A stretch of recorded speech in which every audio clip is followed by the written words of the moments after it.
General Hurtling, I appreciate you being with us on this topic. When we look at this map of where the U.S. and Israel have struck, I'm wondering what your assessment of this mission is so far and where you think it goes from here.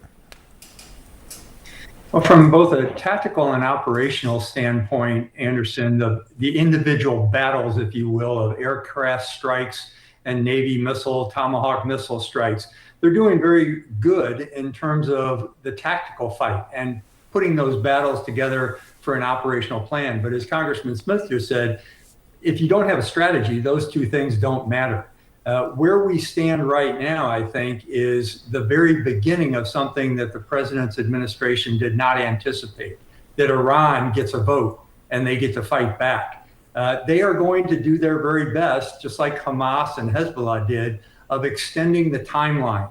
And we, the U.S. as a nation, we tend to get bored with combat. So we will become bored, the nation will become bored with this while Iran continues to draw it out.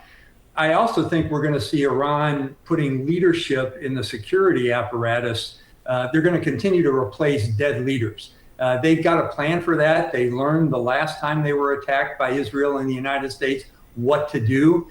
And doing that is going to keep the regime in place, in check. They were trying to vote on new leaders today when those new leaders were struck. But truthfully, they have a transformation plan. They know what they have to do to maintain the offensive and defensive operations. And then finally, I think they're going to continue to raise the cost for the U.S. and Israel by continuing these fights with other Gulf Cooperation Council members. We're seeing an extensive number of Iranian strikes against other countries in the best way possible. And they're mixing the cruise missiles that they have, the long-range missiles, with those Shahed drones, and baffling some of the air defense systems that are in defensive positions in those countries. So the fight is going well from an Air Force campaign perspective, but we're talking about long-term strategy and understanding what the enemy is going to do.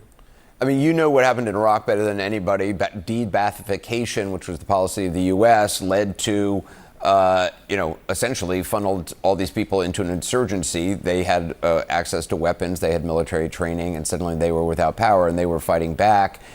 The CIA now, there's this sources telling CNN that the CIA is working to arm Kurdish forces with the aim of sparking a popular uprising in Iran. We've seen incredibly brave protesters go out into the streets. Thousands, maybe tens of thousands have been killed. You still have an awful lot of people from the Revolutionary Guard Corps on down who are armed and have weapons and access and the levers of control still. Yeah, there's estimates when you're talking about the Revolutionary Guard Corps and the Basij, the two major groups, along with a lot of other minor groups inside of Iran. They will continue to fight, and the estimates of the size of those are anywhere from 400,000 to about 700,000 fighters. And they all have pretty good weapon systems. They're well armed as infantry forces. I heard your question to Congressman Smith about the Kurds.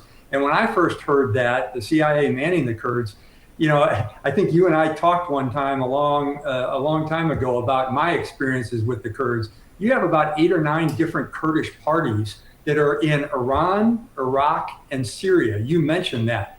They all don't get along with each other. And I'm not sure they're going to come together in a common bond like they did against ISIS to try and take over what's left of the Iranian government. It's just a mission that's too big.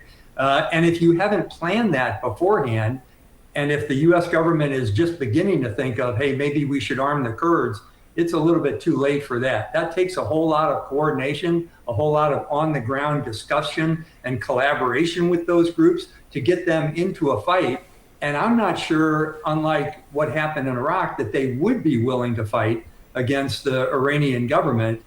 And plus, it's a country that's 3 times the size of Iraq. And it's a whole lot more space to move to go into the capital city and trying to provide the leadership for any kind of resistance group.